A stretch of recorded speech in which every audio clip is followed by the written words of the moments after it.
let's. So welcome all to this virtual Chiltinas. If I share a screen, I've lost it. Can I just say one thing? Yeah. I've done it all apart from there's one sheet and there's not really room to put it because you've got that duvet on there. Okay. So I don't know Just where leave it in the leave it in the There basket. was like about four big sheets. Yeah, leave it in the basket. Hang on a minute. No, I don't want that. I'll put it over a clothes horse, Judith. I think I'm going to mute Vivian for the moment. Right, we'll try that again. Yes, so if you need to talk to someone else, try muting yourself, the picture of the microphone in the bottom left-hand corner. Right, so let's try that again. Oh, you got an echo, Paul. I've got an echo, however. Oh, I'm going it's gone now. in a minute, so it'll be all right. Right, so, oh no, that's, so what do we want? We want Morris Miscellany. So we were going to, what are we doing? Sorry, I've lost,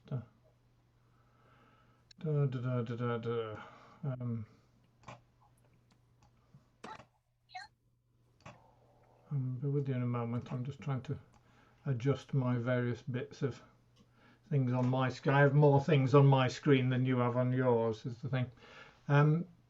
So hopefully there can people see Morris on Country Gardens, This Old Man? Yes? Right, so I'm going to mute everybody.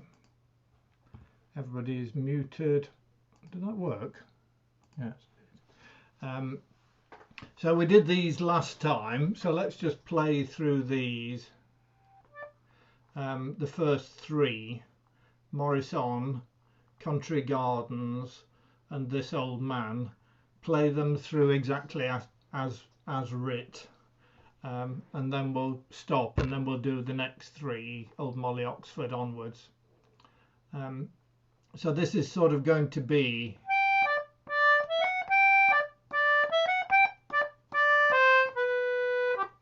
that speed, I think, to get our fingers going at all. The second half's interesting because one of the tune runs faster than the others for the same beat. Right, so I'm going to play the whole of an A part of Morris on, and then do two A parts so that we're playing what's you come in and we play what's written, and we stop at the end of Getting Upstairs, This Old Man. So I'm going to do a whole, it's only 4 bars of Morris on as the lead in.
back to the beginning.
So I'll just unmute everybody there for a minute.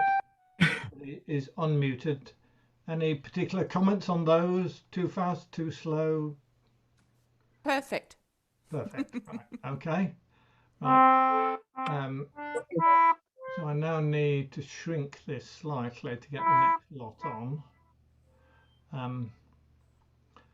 This is a bit just actually. Let's try that. So these are the next 3 tunes in the Morris set. Let's mute everybody.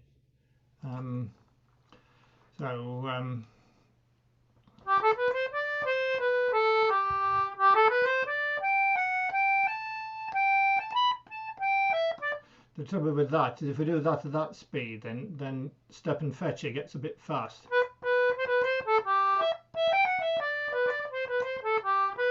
So I think we've got to set the speed by step and fetcher, which wants to be at sort of.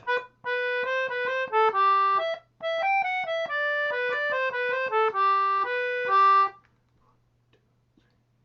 think we could do it at that speed. But the second half's all right. It's that.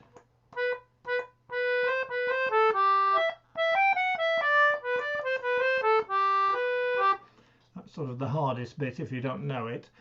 Right, okay. Right, okay, so let's do, what should we do? We really ought to do the run in, but that's gone off the top.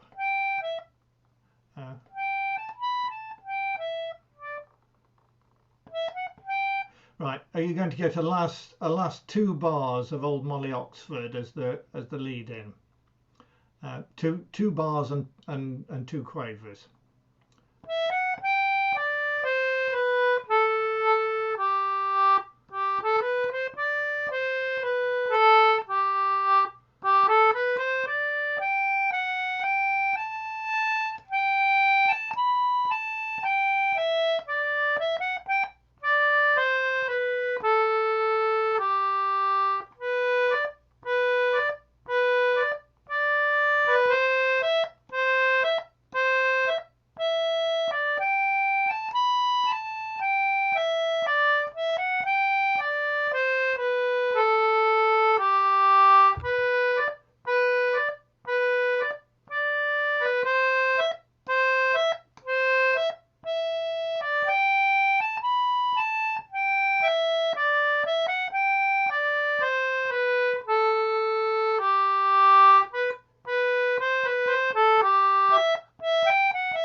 Maurice off is a bit odd, isn't it? It's parts of La Marisque and things, but not the whole of it.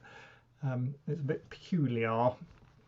I don't know whether I actually played it right this time. I know when I went through this just before lunch as a practice, I had problems with the first half of Step and Fetcher. So I don't know if anyone else did, but I would suggest let me just cycle around that first half of Step and Fetcher just to practice those notes. So I'm just going to start playing, and you can join in, and I'll do it a few times.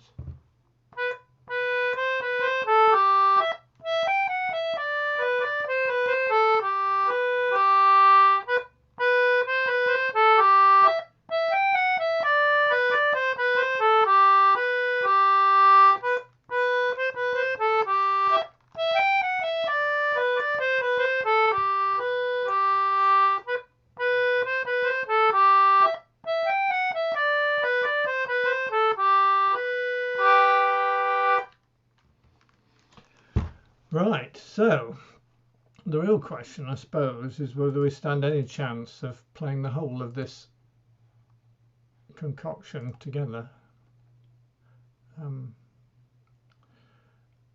Well, that puts the whole thing on my page. I don't know whether it's on your page, but it's going to be a bit small, but hopefully you will have printed it all off and have it hand anyway if it's not good enough. Right, so we're going to run straight through the whole thing, and as before, I'll do a last 2 bars of an A part of Maurice on as the lead, so just half of the first half.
strange ending. I don't know what it should finish on, but I'm not actually sure it should finish on a D really, but still.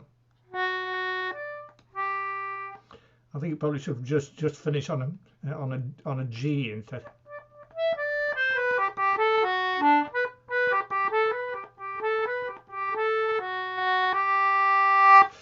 If you really were ending the whole thing. Anyway, let me unmute everybody. Unmute. Everybody is unmuticated. Is that an official word in the dictionary? Well, having lived in America, the Americans have this thing that says any noun can be verbed. Okay. Ouch. They and have a habit of doing that. So, and then having produced a verb, they produce an adjective from that, and then produce a noun from that. So you end up with orient becomes oriented. Orientate becomes orientate. Rather than to orient yourself, you have to orientate yourself, and the words get longer. Okay. Right. Did that work? Did people manage to keep up all the way through? Yes. Well done for doing it all the way through without a break, Paul. My fingers were starting to ache at the end. Oh, Can I just ask, Stefan Fetcher, do we slow down for that? not intentionally. Okay. Did That I? could be me then. I don't know. It could be me. I don't know. I wasn't particularly counting at that point either.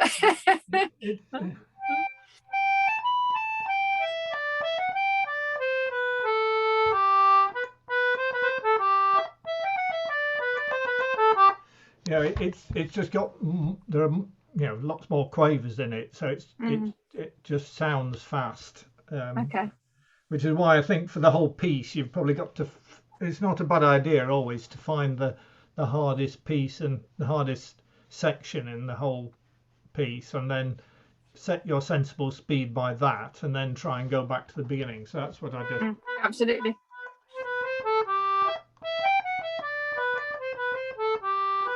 I can do that all right. So yeah. So would people like to do it once more before moving on? Was that yes, no? No, maybe? I'm okay with that.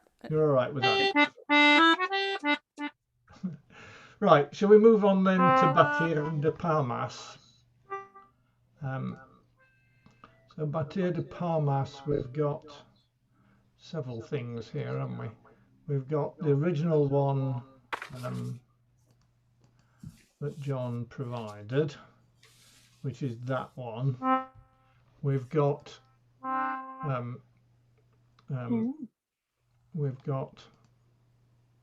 don't know if you know, Paul, but it's enlarged on the screen, which means we're only seeing half of it. Oh, pardon, you're only seeing half of it. I'm seeing all of it, apart from a strip of people's faces. At the bottom. Oh, okay. Let me just go into read mode a minute and go down a bit. So what I was trying to, I don't know, we don't want to start with this at the moment, but John provided a 3-part version which went on to 2 pages. So I can try viewing that in 2-page mode like that. So Tracy, can you see both pages there? Yeah, I can now. Yeah. Okay.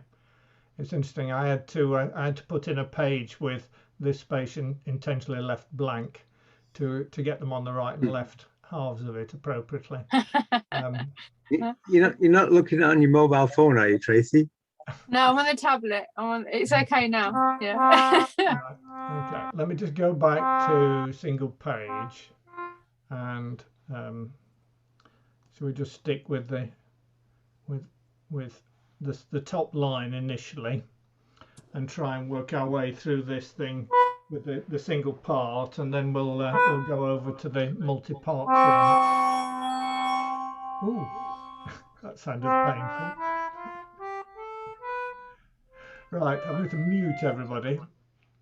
So if a reminder of the structure of this, it has an introduction which repeats, and that then leads on to a main section indicated by this segno sign at the beginning.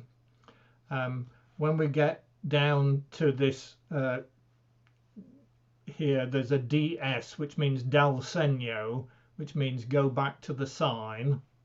So having gone from the beginning, when you get to DS, you go back to the sign, you play all the way through, and this time this is the coda, and so this is the out section.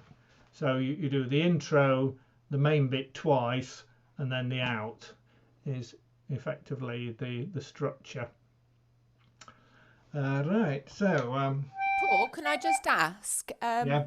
in banding, when you do DSs or del segnos, you don't do repeats. You always take the second time, Yeah. but it seems to be that we do all the repeats both times. In this case, the intention is to do all the repeats. Yes. Okay. Western musical notation has some limitations, really. They particularly trying to do more complex folk music things, which have lots of internal repeats, and then the whole thing repeats. And there isn't really a good structure for doing that in classical music notation, which is why they sometimes we use a thing where at the top it will say P A2 B C all 3 times D, so the parts are named with letters, and then you have to have a recipe at the top that says, I'm going to do the A part twice, and then the B, and then the C, and then the B and the C, and the B and the C, and then I'm going to do a B and a D and finish with an E, sort of thing. Because quite a lot of folk music dance music does do that sort of structure. Okay. Anyway, it's a good question, but in this case, honour the repeats. The only exception being that having done your dal segno back to the sign, when you come back to here and you get to the DS bar again, you skip it and go on to the coda one. Yeah, that bit's the same, but you'd be quite right still. If it was a classical piece that we were playing, that is how we would play it. Exactly, but it's mainly for dancing, like Paul said. So for instance, you'd repeat the A and B depending on what was written at the top, because that's the way the dance would fit the music. So that's why it's slightly different in this case. Yeah, sure. Yeah, I'd gathered that because we've done it many times before, but I just wanted to I wondered why in folk music that was the case, but it doesn't have the rigor that classical music does, and hence it does. I mean, a classic example is things like a hornpipe, which it either has to be written straight, equal length notes, equal length quavers, or it's written with dotted quaver, semiquaver, dotted quaver, semiquaver. But straight quavers is 1 1 1 1. Dotted quaver, semiquaver is the first is 3 times as long as the next. It's 1 1/2 a half, 1 1/2 a half. Whereas in practice, when you play it at something in between those. You probably make the first note. That's what we'd call swing. Yeah, that's right. Slightly swung, isn't it? And there is no notation for that in classical music, which is why in general you see a lot of hornpipes that are written as dotted quaver, semiquaver to tell people to swing it, but you don't swing it that much, and so I find it generally better to write it straight with an instruction to swing it. So classical music notation isn't perfect by any means. It's had a few hundred years to deal with the majority of cases, but it's there are certainly things that occur in folk music that don't. Well, I mean, a fundamental thing really is that the key signature doesn't tell you anything about modes. The assumption, it tells you how many sharps, but it doesn't really tell you whether it's Ionian or Mixolydian or whatever. So there's other information that's used quite a bit in folk music that isn't there. Right. Do you want me to play this, or should I get John to? Oh, I'll play it first, and then we could get John to do it through again afterwards as a contrast. I'll have a go at playing it. All right. So what do I want? So the things to watch. You're in one sharp for most of it, but then in the middle you go into two flats. It's two flats, except that quite a few of the B's are naturalized just to throw you even further. Anyway, I'm sure competent concertina players like you all will do fine. Right, so I'm going to play two bars of intro, and then we'll try playing through.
Rubbish. Right, let's try that part again. So excuse me while I just sort out my fingers for.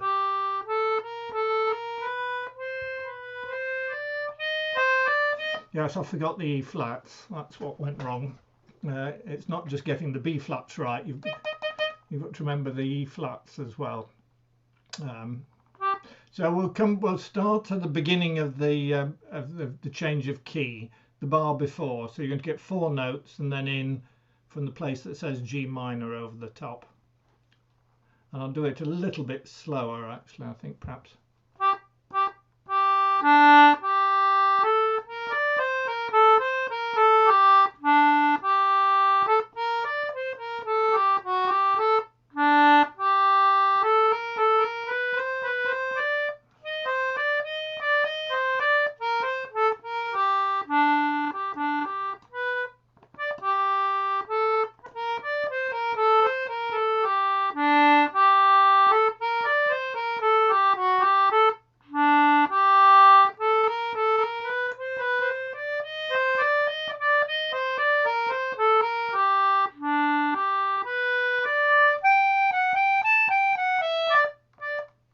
Yes, except this time I did it, yeah, anyway, that time I did the, instead of doing the segno, I went straight on, didn't I? Right, put brain in gear. It's good to practice this flat section because it's a lot harder than the rest. So what we'll do is do the 2 flat section again, and this time take the dal segno and go back to the sign. Right, so from the bar before the G minor chord.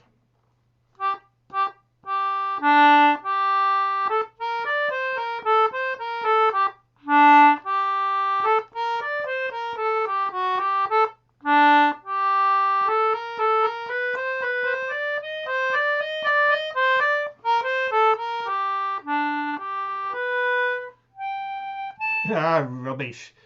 So trying to find my way up the page for where it goes back to. It goes back to a D note at the sign. Right, so this is going to be from the beginning of the line that has the dal segno on it.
bar.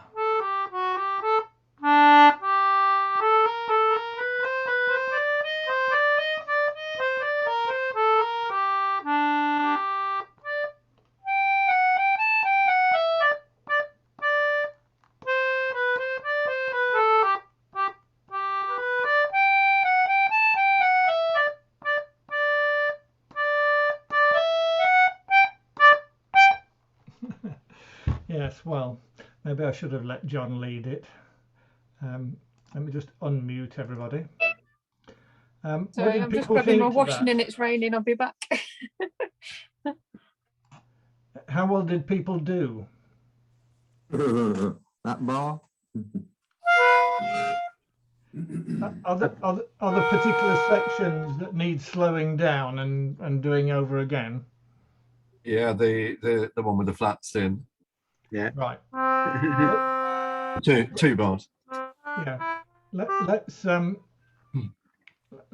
halve it's the second line of the ones with the flats in, isn't it, really? Let's halve the speed and loop round the flatty section then. Right, let me mute everybody for a minute. Right, so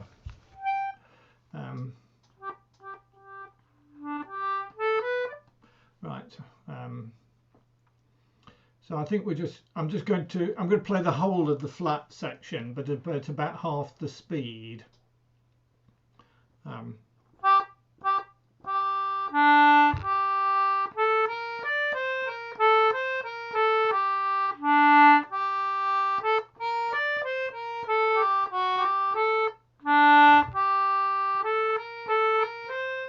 Yes, well, that's immediately wrong, isn't it?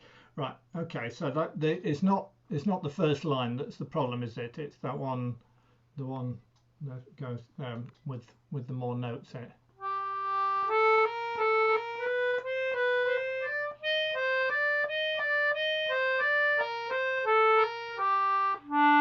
That one. Right. So let's do that slowly then. So let's do a lead into that.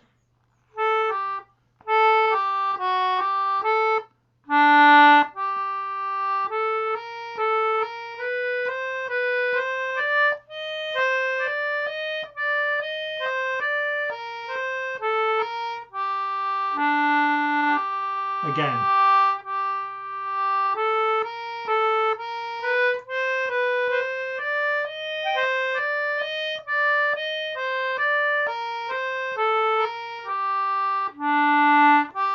Again.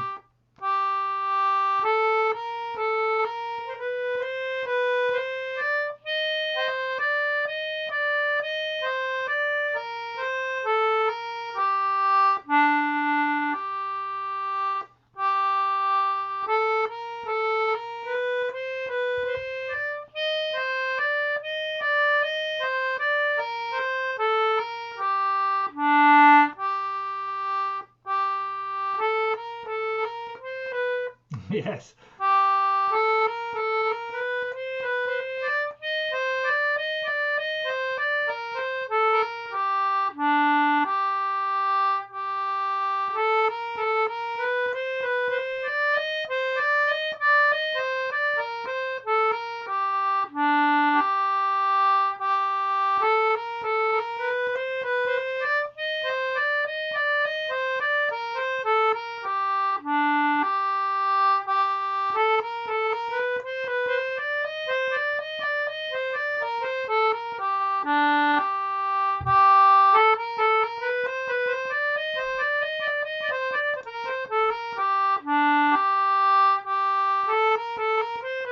Yeah.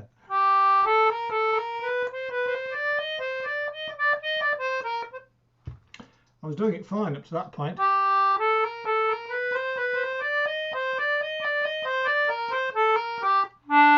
One more.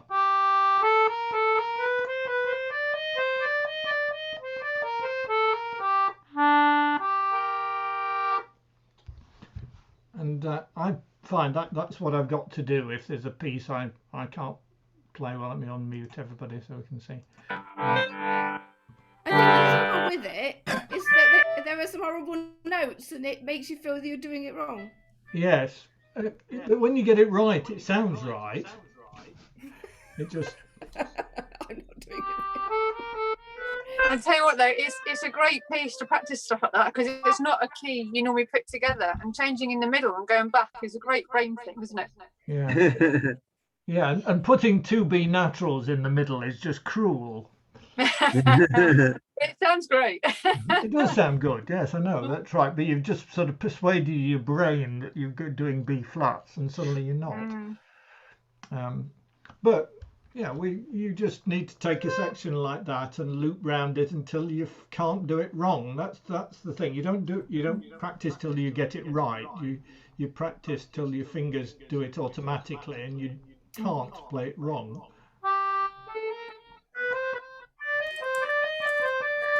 It's hard. I need to practice it more clearly. So where do we go from here? Do we get John to play through the single part, or do we get the computer to play all three parts? Oh yeah, play all three. Right. So let's have a look. Completely. So we want. If I go to.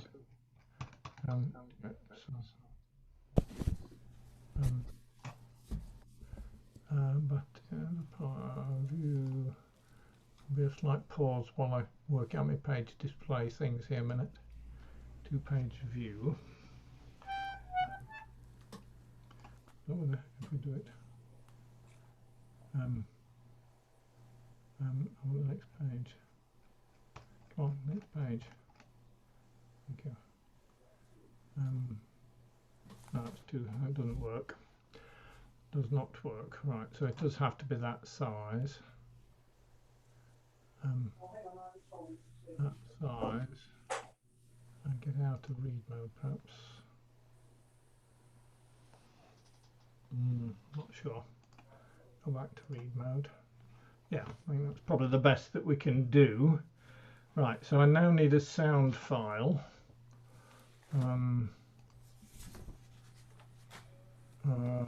Batir de Palmas. So we have it at speeds of 100, 120, 140 and 160. What do you think we ought to start at? Should we try the very slowest? I think we were managing 120 before, but all right, let's start at 120 then. Right, so we want this. Hold on a minute while I get it up. Oops, no.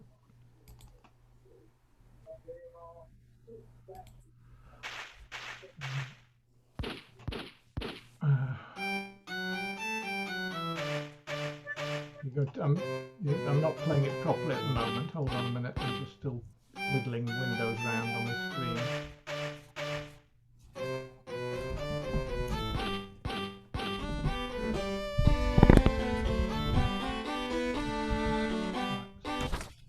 Right, okay. That's there. Participants, that can go away. I can now go back to me. Stop share a minute. Reshare. Come on, speak to me. Oh, it's a bit awkward. I've got a little blue thing going around in circles.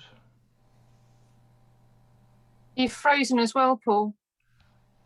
Right. Oh, It's sprung to life, I think, eventually. I don't know, I had a little thing going around in circles. So we want that, and share sound. Right. So, if I hit play, hopefully you will hear.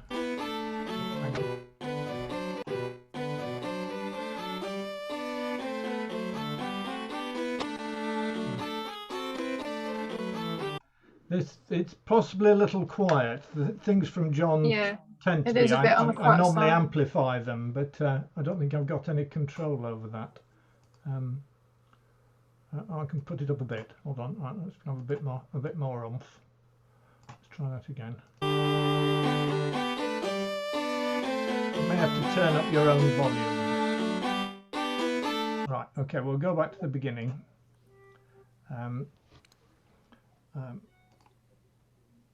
go away, come back. Right, so hopefully people can see a set of music, and when I press play, there's a short introduction, and then there's the music through, and so you can either play the top line as we have been doing, or you could try one of the others if you feel so inclined. So 1, 2, 3, 4.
Oh, hang on. Let's help. Help, it's going away. Stop it. Stop it. Sorry, it was looping accidentally. Did I unmute everybody? Yes, I did. So did that work? Yeah. I tried the second line, but it was a bit unnerving seeing myself clapping completely out of time. I saw you clapping, and I thought you were doing well playing the concertina and clapping at the same time. I must admit, the third line's quite interesting. Yes. As in painful, or No, in a good way. Because some of it's together and some of it isn't, so it's good for your timing.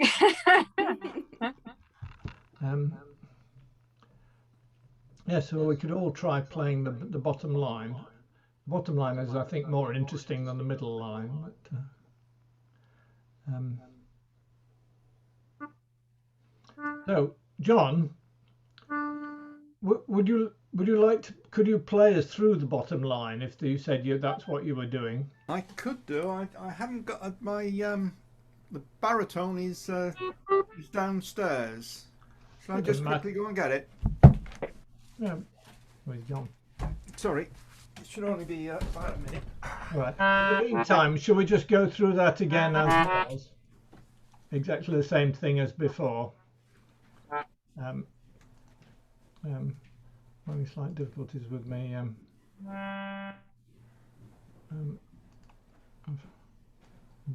Batia de Palmas has gone peculiar.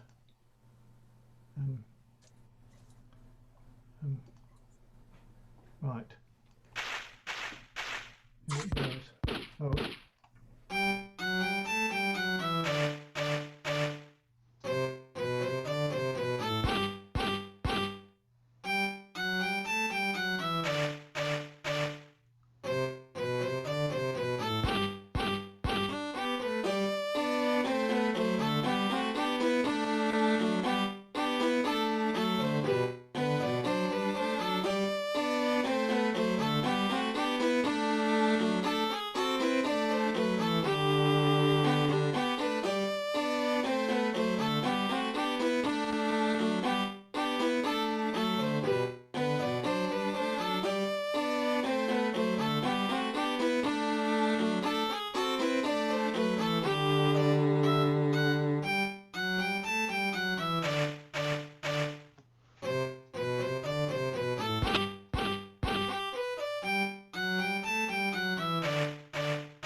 So, I'll ask everybody to unmute for the moment.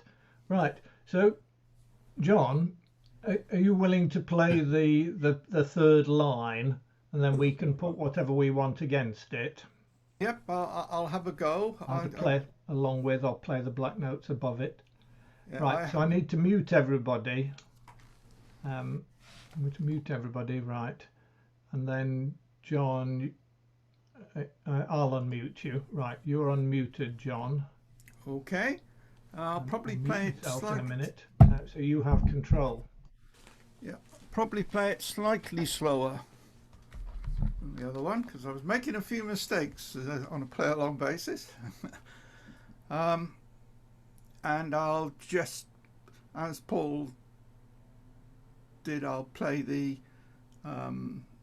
first 4 bars 3 times rather than 2 as an intro.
sticking note. Which one is it? Sorry, I can't even tell what note that was. I'll risk trying from the start of the flat back part again, and I'm still on the first time round, aren't I? I hope so anyway. Right.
Right, sorry, I've obviously got a problem with the sticking note there, and I did a few mistakes of my own. But Unmute everybody. yeah, anybody managed to play against that? Yes, it did. Well done, John. I was playing the top line against it most of the time. I did try playing the bottom, but I need to practice that bottom at a slower speed, I think. Yes, and I should have gone at the slightly slower speed as well, I think. So what I suggest, what we could do before we leave it, let's just take the slightly slower speed version. So if I stop sharing, I go back to this one and I take the 100 dots per second or whatever. Right, let me reshare.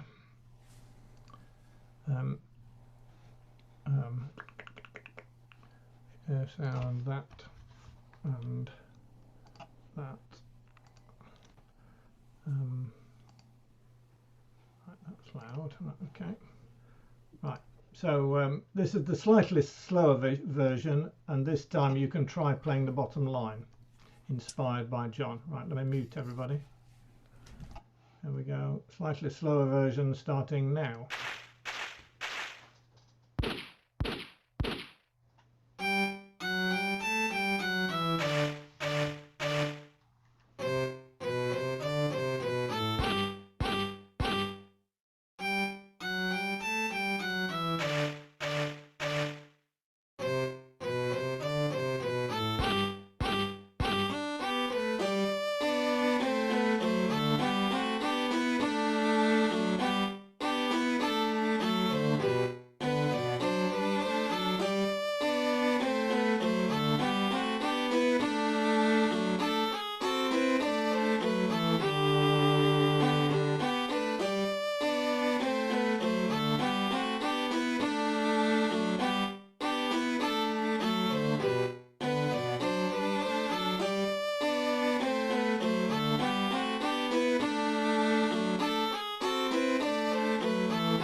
unmute everybody.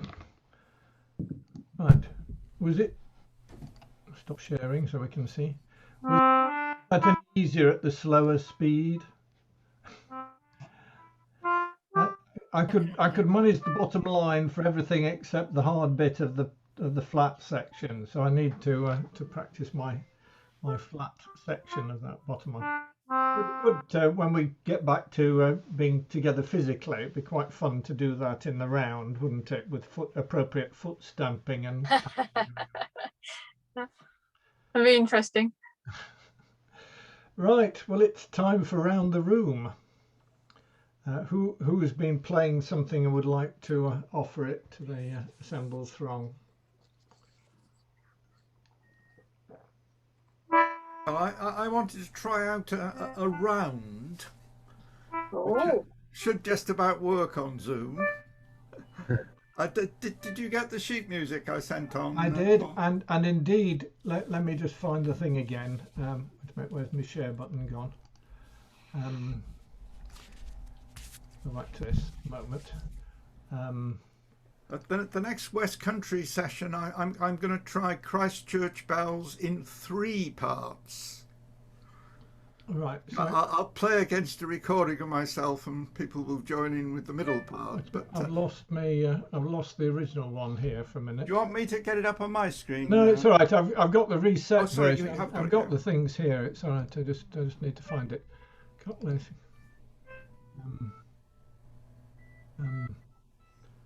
So can you see a thing that says the Cock Lane Ghost? John's original that has the words in the middle between the upper and lower parts. Yes. Yeah, the actual the third line down, we're missing the second line to that. It looks like there's a beginning of a repeat, but do you just want us to do the top two? No, I just want to present for the moment. This is what John gave, sent to me, which is. If you look at the middle of it, it's a round. It's a two. There's 2 people playing at the same time, upper and lower lines, but they are actually playing the same thing, just at a different point in the tune. And of course, they're actually singing different words as well. But I felt that was rather difficult to read. If you get the whole thing on the screen, it's quite difficult to read. So we could work from that. With John's going to be playing it after all. Or I actually just reset it so that you've got the music above and the words below with a few more notes per line. I think it might actually get one more on if you do that. This is well, let me mute everybody. Mute everybody, right, and then we want John Mackenzie unmuted. John, can you speak? I can, yeah. I'll just very quickly give you the provenance. I found this in a book on the history of astronomy, as it was written by William Herschel, who was originally a musician when he came over to this country, but became a well-known astronomer and discovered Uranus, amongst other things. So he's the first person to have discovered a planet since ever, probably. Right, the story of the Cock Lane Ghost is fascinating but long. Anybody who wants to, I'd recommend having a look on the web, on Wikipedia or whatever, to find out what it was all about. But it was all in the 18th century. It involves Fanny the Scratcher, I seem to remember. That's right, yes. And Samuel Johnson makes a guest appearance. Anyway, as I say, I'll leave you to work on that. But what I shall do, first I'll get my own music up. I'll play the top part, so if people come in with the bottom part, which is just the top part, delayed by, I think it's 12 bars. So I'll play it through. I'm wondering if we should all play it through together maybe once. That might be an idea. Only I'd have to do an intro then, so let's stick with playing it as a round and see if... I think you probably want to hear the tune before you play it against something else. So let's just play the tune. I'll just count it in then. So we just play it through once. So it's 1, 2, 3, 1, 2.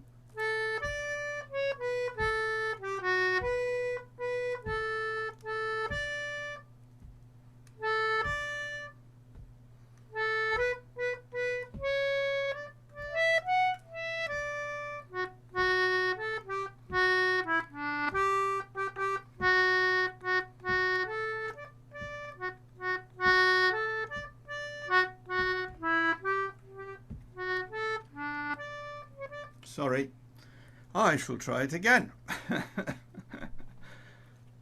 1, 2, 1, 2, 3, 1, 2.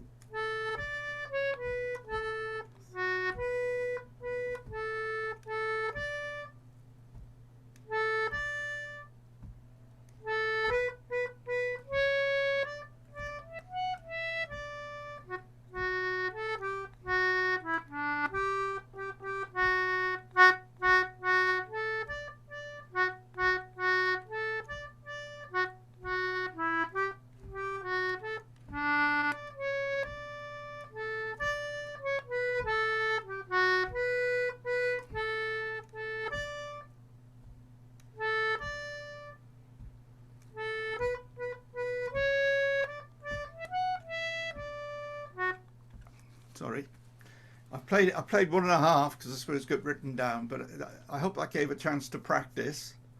So we'll now try and play it and see if it works as a round or catch. So again, I'll just count in, but I'll play the first 12 and a bit bars, and you come in with the beginning of the tune, or just play the second line after that on bar 13, sorry. 1, 2, 3, 1, 2.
Okay, how did people get on with that? What a pretty round. That goes so well together. Because when you've got the rest, the other bit is playing and vice versa. So it's really nice. It's a little bit of a test of timing when I start with the pauses. Yeah. Yes, your counting in was a bit odd. Right. Your counting in should be 1, 2, 3, 1, 2. Did I not do that? Well, you did it about half the speed, I think. All right. Right. Anyway, but yeah, that's fine. So did other people play? They find they could play it as a round? Mm-hmm. Yeah. Yep. Oh, good. You want to do it once? Do it again. Same thing again. Okay. Hold on a minute while I mute everybody. Everybody muted. I need to find John. Unmute John. Right. Yeah. And I'm going to mute myself, and you have control. Okay. I will as a more sensible lead-in. I'll play the the last 4 bars of it, which is actually the last 4 bars of the second part. And then I'll come in with the. Oh no, of course you're not playing while I'm playing the intro, so I don't need any intro at all. Right? Okay. So I shall now play it then.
There we go.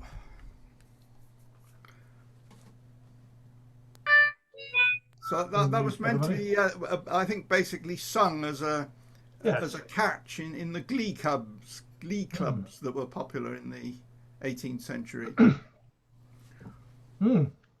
Yes, thank you, John. So it's another one that we could perform at some point and things.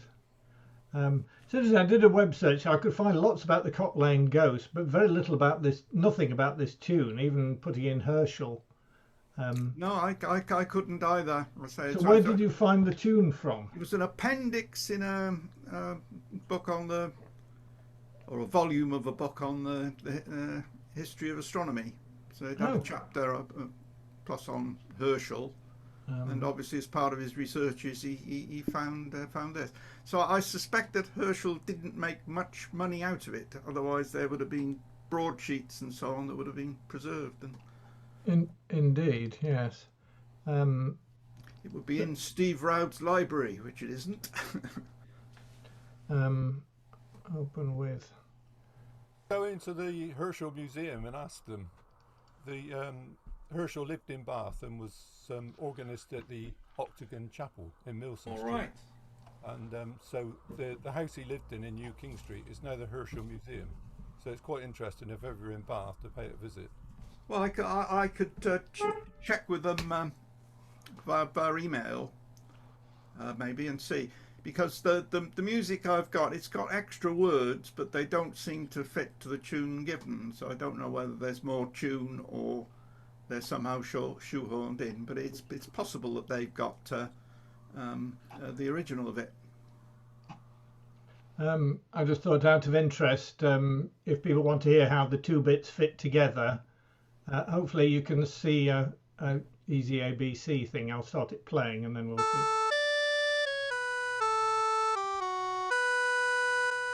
A bit slow.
etc.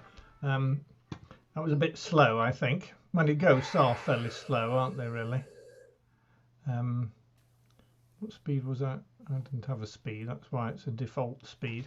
Right, let's stop sharing that and find my participants list again.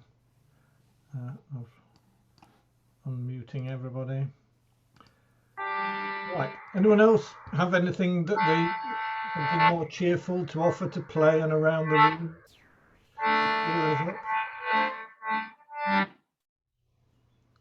No? No offers at the moment. Right, shall we move on then to Josephine's?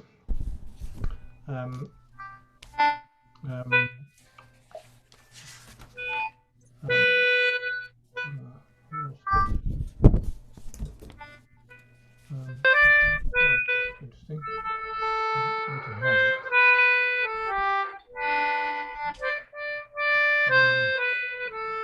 Pause while I find the right thing.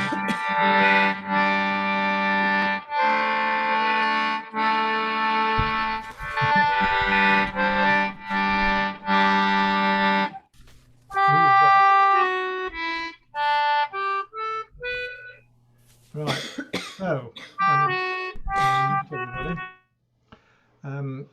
So this is Josephine's baptism waltz. We said Josephine was at university a couple of years ago, so he's probably now married and with kids or something. But anyway, this is her baptism waltz.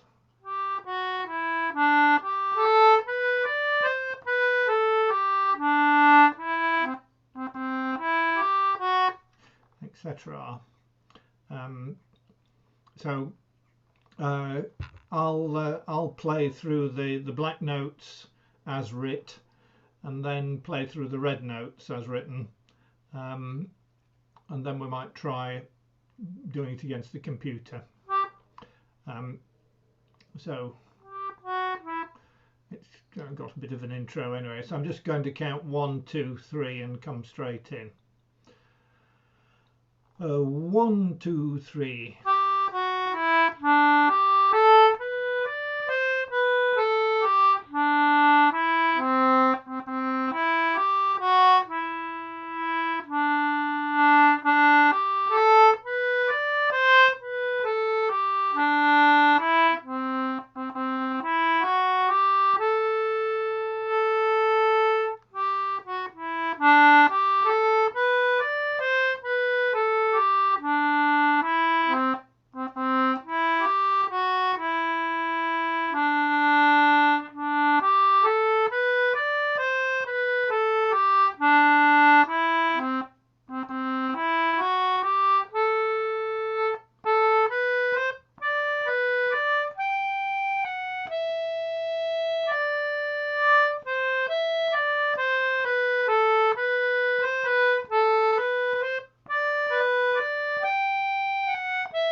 So were people playing along with me or playing against me, so to speak? Were you playing the same line as I was, or the opposite line? Opposite. Yeah. Opposite. Paul, when it comes to the last line. Yes. Hush, playing for a minute. When it comes to the last line, I can't quite see that now, but it sounds very peculiar with those open fifths there on the harmony. Which part of the last line? 1, 2, 3, 4, 5, 6, 7. The last 7 bars. 7, 8, and 9 sound really. What's happening now? Well, basically, what happened was I was trying to set up my iPhone, but it kept saying. Right,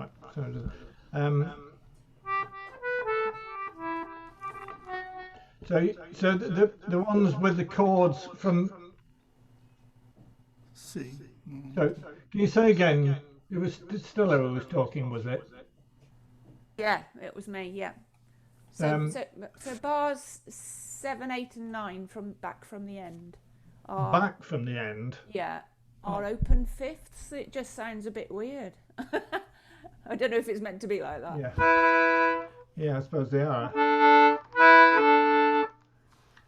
It sounds a bit plagal.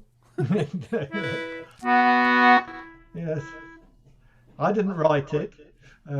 I just wondered if whoever had written it has actually transposed it down a third, and it should be the second part should be a third higher for those 3 bars. Sorry. So instead of going E, D, C, it would sound better if it was G, F sharp, E, maybe. I don't know. Yeah, I could might try putting that in as an alternative, and then people could do whichever they wished.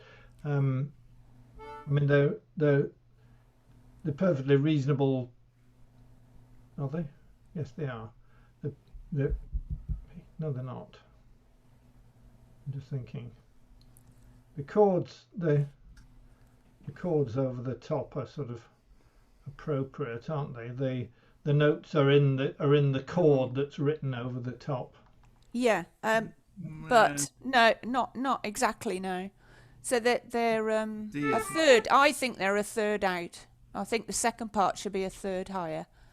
For that 3 bars, yeah.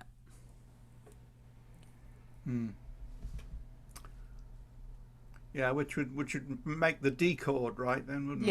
Yeah. I mean, back to my A-level harmony days, we were always told off for writing open fifths like that. Yes, indeed. Yes, I agree. Yes, not that I did A-level harmony. It was one of my regrets. I didn't even. I did O-level music, and because I did grade 5 cello, I was able to skip one of the papers, and the paper I skipped was the harmony paper, which was a mistake with hindsight.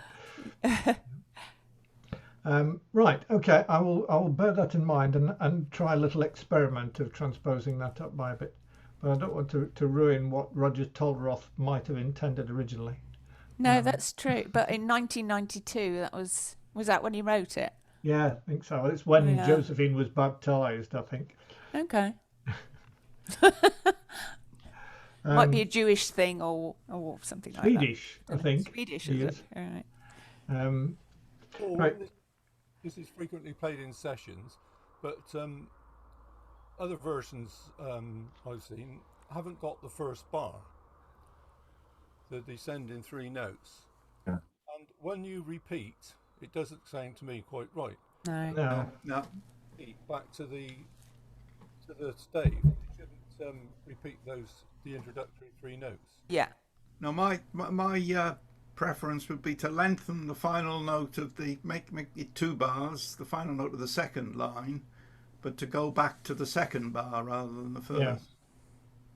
Yeah. Though you've got a lead. An anacrusis in the first bar. Yeah, I mean, but you've definitely got, the up lead at the beginning of the third system is what you want.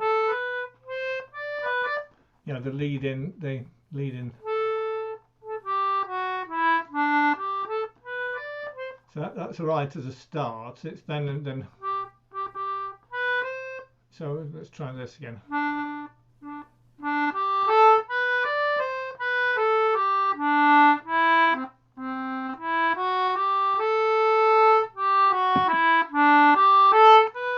it goes back all right like that. If you,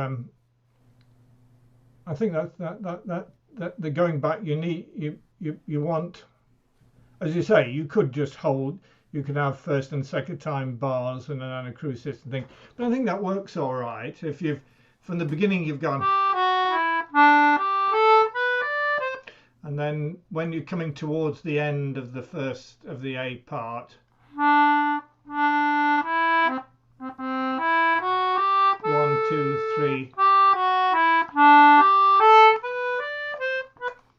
I think that works. People aren't convinced, obviously.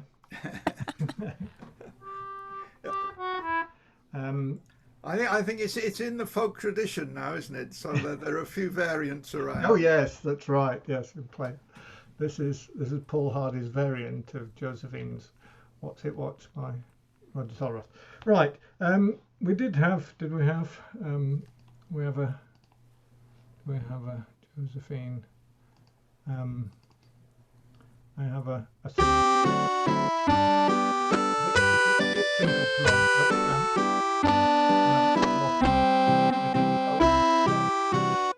but right. Let's just try that. Let me stop sharing. Share both of them so that you can hear both halves together. Right. So there's no intro. Except that it has this 3-note intro effectively.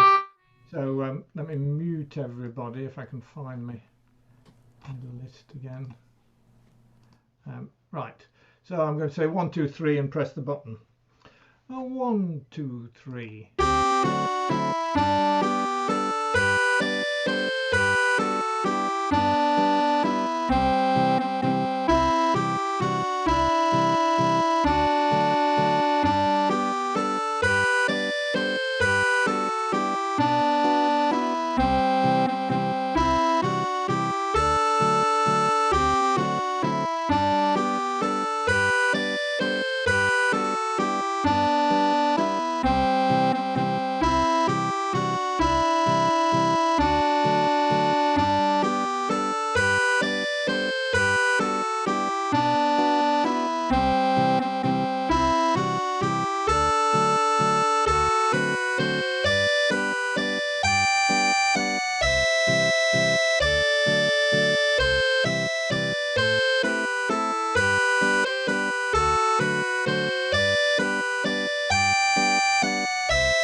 Indeed, right. Yes, and I was saying about the fifths there on that last line. It's not ugly, but it's not overly harmonious. Right. Is that enough, Josephine, or would you like more of a? Nice. I like Josephine. Do you want to do that once more? I was thinking, Paul, with the time left, it might be an idea to drop the entertainer, which would take a fair amount of time, and give Smile a decent burial, right? And maybe round the room, or maybe another go at Josephine. Okay. Right. What do you think? We seem to have been postponing the entertainer for a long while. We ought to put it early in the programme. But yes, right. So shall we move on? Go and do Smile. Yes, because time is getting on, isn't it? Has anybody just? I'll ask again. Has anybody got anything that they would like to play us for around the room too? Nobody's been practicing anything in the meantime. All right, let's have a go at Smile and see what we're where we're up to. What do I want? Let me get rid of that. Let me find, and I'll get rid of that. I'll bring this back. Seem to have lots of things here. Right, so if I share screen, go back to here.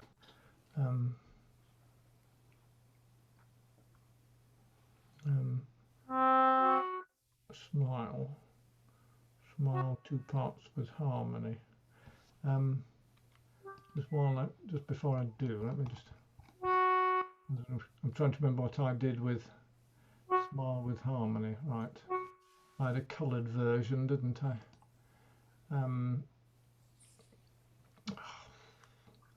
Page display, single page view.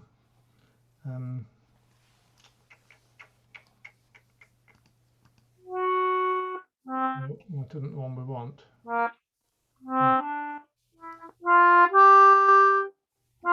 Oh, speak to me. Smile with harmony. So here we are, multicoloured. Well, I've muted everybody so they can't say either way. So here we've got the tune in black, the additional harmony notes in green, so that people who are ambitious can play those on the same concertina at the same time along with the black notes. And then there's a red part against it.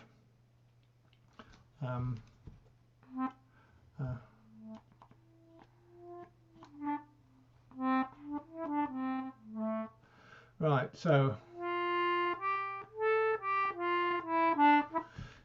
let's initially I'll just play through the black notes, and then you can either play the black notes along with them or play the harmony against it, and then we'll get the computer playing the whole lot together afterwards. So we're back in flats, but only one of them this time. So it's going to be. I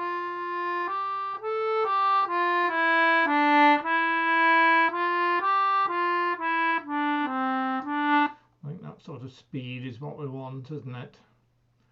I'm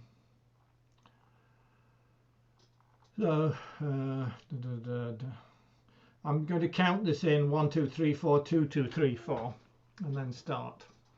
1, 2, 3, 4, 2, 2, 3, 4.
Well, it would help if I played the red notes.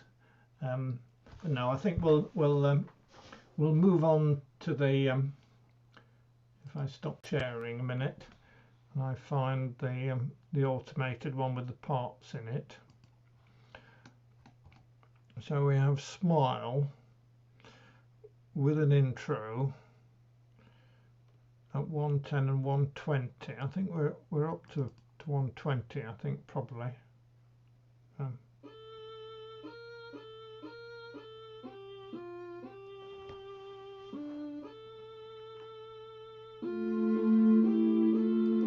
That one. Oops, I missed it. Right. Okay. So stop it. Right. Move that out of the way. Share screen. Share that and that. Right, so this has an intro, so you can choose which part you want to play along with, or if you're Tracy, you can play all three parts at the same time. So, ready, steady, go.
Everybody and stop sharing. So was that too fast or was that appropriate? Okay. I mean, we have done it a few times now, but I think it's meant to be a slightly plaintive tune. I might just for variety do it once more at the slightly slower pace recording that we have, if I could find it again. That was 120. It's only 10% slower.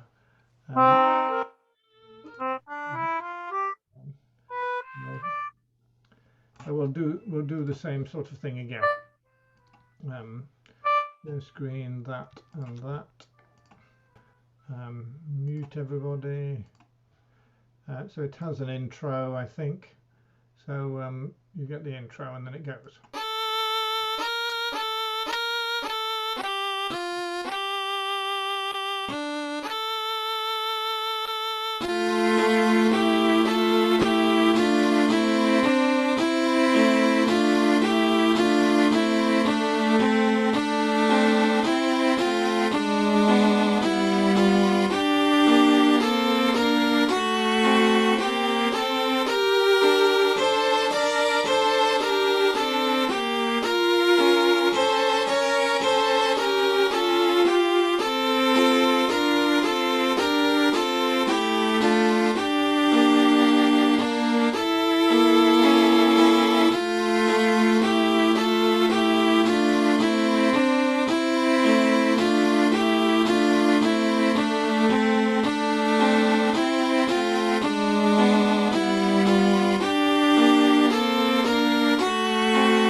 I was trying to...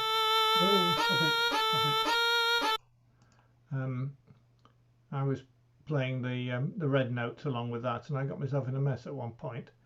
So I'd like to do it once more. So you're going to get it once more. So same thing again, and this is the last smile.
So there we are, and they walk off down the dusty road holding hands at the end of the film. So shall we wave goodbye to Smile, and it would be good, who, out of interest, so Stella's going to be at Quantock Lodge. Peter is presumably going to be there because he's one of the organisers, isn't he? Is anyone else? I'm Martin, going to be there. you're going to be there. Well, it's just Yeah. in the bar one I think Philip might be there as well. in the bar one evening. It'd be nice to do a two-part version of. Is Tracy going to be there? Yeah, I believe so. She's disappeared, hasn't she? Well, she disappeared, yeah. Gone. Anyway, yeah, so we could. It would be quite a nice one to do in a after a few pints of beer in the bar to play Smile in harmony. Or before a few pints of beer. Beer after. Paul, I've got a piece of music here that I was going to try and play today, but I kept making mistakes and I didn't want to make a fool of myself. But what I'm going to do is I'm going to scan it and send it to you. Okay. Now, it's a piece of music that I've had for the piano for a long time. And when I went to Sidmouth in the summer, Paul Barrett gave it out as one of his pieces. Uh-huh. And I very naughtily kept my piece. You're not supposed to do that. But I've got the treble one. But he gave out pieces because in Sidmouth, what they do is they have all different, like you do, groups, you see. Yeah. So there was treble one, treble two, baritone, and all the rest of it. I could ask him if he would be prepared to scan his pieces and send them to me. If he'd be, I have got a contact for him. Yeah, I know Paul well, and his wife is one of the tutors at. Yes, I know. I've been in her group. Yeah. Did you say the Chiltinas in the past have bought sheet music from? Well, this is an Paul. old. What he does is he takes a piece of music, and he converts it for the concertina using Sibelius program. He told me he does that because I've got this piece of music for the piano as well. What's it called? Tumbalalaika. It's a lovely, you probably know it, but it is a lovely piece, particularly when different people are playing different parts, you see. And anyway, I'll scan what you've got and send it to me, and I'll have a look at it. And I'll also send you some clips of it being played on different instruments. It's rather nice, you know. Yeah, I'm very careful about accompanying parts, particularly for people like Paul Barrett, who actually make his living from doing professional music things. So I certainly don't want. Well, I don't mind paying him for. No, that's the right. other We part. could as a group pay for a set of parts. We've done that before. Yeah, quite a few times. I don't mind pay as a gift to the group. I don't mind paying. I don't suppose he's going to charge that much for. It's only about £4 or £5 or something. Yeah. No, I don't mind doing that.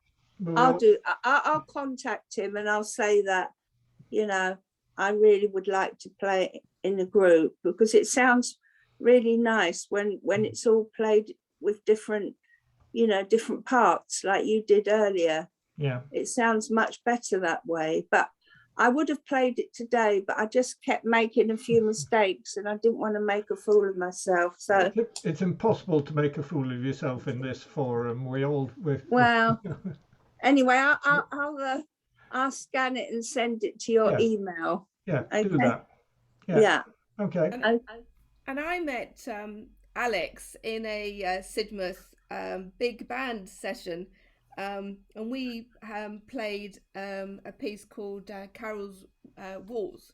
But I'm not very technical, so I have no idea how to put music up on the screen. So, Ed, could I ask you a favour? Would you, when you don't have to do it immediately, when you've got time, would you scan that piece of? Do you want me to order you a new one? Oh. Well, let me finish this session. Yeah. Okay. Right. Let's move on for the moment. I'll mute Vivian for the moment because there's a conversation going on there. Right. So what time is it? Well, I suppose it's time. So we've got 5 minutes more. Do you want one more smile or a Josephine, or to play through the C part of the entertainer? Those are your choices. I don't like the entertainer. You don't like the entertainer. Well, that's the purpose of having one piece in here that Alex has just shared something.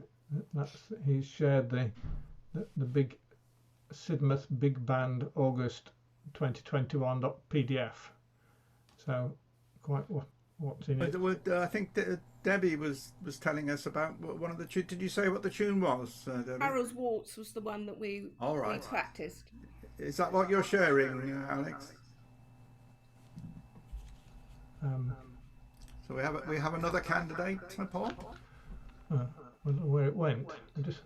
I thought I'd downloaded it, but I'll click to open. Right. There's lots of things in it. So Carol's Waltz was near the end. It was piece 12. Carol's Waltz. There it is. Yes. All right. Just for interest, we'll share screen and put up. Come on. I'm going to mute everybody for a minute just while I sort myself out. It's 2 pages, is it? View, page display, 2-page view. Oh, it's we have the problem that it's the alternate pages.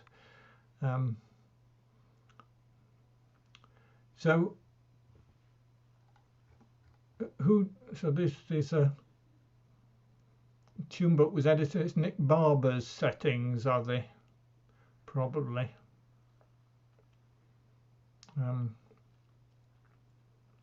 Let me just unmute everybody for the moment so we can. Yeah, Carol's Waltz was composed by Nick Barber, who was very much alive. So we do need to watch the copyrights on these. Anyway, it's there, and we could have a look at it, certainly. Thank you. Right. So, in fact, we've effectively run out of time. So I think we're going to stop there. So, John, do you want to discuss next time and when is next time and things? Yeah, well, there's a couple of things. One is what we do for next time. We're saying bye-bye to Smile. From today's experience, we probably don't need an immediate replacement. And we have a couple of candidate tunes that have been sent on to Paul. So I'll check with Paul to see whether we put one of those in as a reserve. But I suspect if we are going to get to further grips with the entertainer, that we won't have time for anything new. So I suppose the question is, maybe on a show of hands, do we want to persevere with the entertainer? Hands up if you want to persevere with the entertainer. We have 1, 2, 3 and 5 no's, and I can't see Peter and Vivian. Peter, Vivian, do you want to say yes or no? I found it quite difficult, truthfully. So Okay. if I would probably say no. No, okay. I think we've got a slight majority against it, unless, Paul, you want to cast a casting vote? I'm happy to drop it. I mean, maybe we come back to it when we're in the round and can hear things going wrong. You know, that the trouble is trying to do it blind is the trouble. Okay, in that case, we do need a further tune. So the options are leave it to Paul and myself to see if we can use one of the tunes that's been sent on, or somebody suggests something. Looks as though people are happy to leave it in our hands, Paul. Right, yes, okay. Yeah. Right. The other thing is just to confirm on what's happening, because with the future dates, because we've been chopping and changing. So we the next Zoom session is the 26th, 2 weeks today. There's no session now on the 3rd of October. So we go further 3 weeks from the 26th of September, 17th of October, when we are planning to meet at Malden. I think we've now got 9 people who've said they'd like to come, and about 4 others who said they might do. So we'll have the basis. Does that mean there won't be a Zoom that day? Now, I'd look to Paul on this, but I believe Paul is going to try and Zoom from the hall, but we can't be sure about how good the No, okay. So let me know. Just let me know. That's all. Yeah, I won't write it in my diary until you've told me it's confirmed. Well, do write it in your diary. The definite plan is that we intend to try and Zoom the live session, stream it out on Zoom. I've done that successfully for my green shoots things from the village hall here. I got John Warren, who's the Anglo player leader, went and wandered around the outside of Malden Village Hall with his tablet checking the signal strengths, and he was actually on at least on one side of the hall getting quite good data rates. So the hope is that if we put a mobile phone in a window, we can get the trouble is the hall has no broadband Wi-Fi directly, but there was a reasonable 4G mobile data connection that should be good enough to stream it. We won't know until we try, but certainly the plan is that we'll be streaming the thing. It will be slightly different because clearly it'll be the people in the hall who are sort of coordinating. So there may be a bit more listening. Well, I don't know. At the moment, we're not having much active involvement from you lot out there. It's nice to see you, but still. Anyway, so plan is do tune in on Zoom. I'll send out the Zoom link, or John will send out the Zoom link in the same way, and hopefully there will be a stream, and you'll be able to hear more than one concertina being played at the same time. Yeah, I at the green shoot session that Paul set up, that was in hall in Comberton, I attended as a Zoom on the Zoom basis, and that worked very well. It it's very similar to this sort of experience. except you could actually see and hear a fair number of people playing. That's right, yeah. Hear more than one part at once on real instruments. Okay, so we'll stop there. Yeah, I was just going to say to the end of the year, we're likely to be alternating between Zoom sessions and the Malden sessions, hopefully also available by Zoom. So after the 17th, the 31st of October will be Zoom. The 14th of November should be in Malden. 28th of November will be in Zoom. And because of Christmas, we'll have an early December session, which will be the 5th of December. I want to email it to that guy. I've got his email. Okay. Okay. Maybe Martin and I should to make sure that everything is now up on the website with all the dates and the rest of it. I'll check that out. Okay. Okay. Bye, everybody. Bye. Thank you. Bye. Bye. Bye. Thank you. Thank you very much. Thank you. Yeah.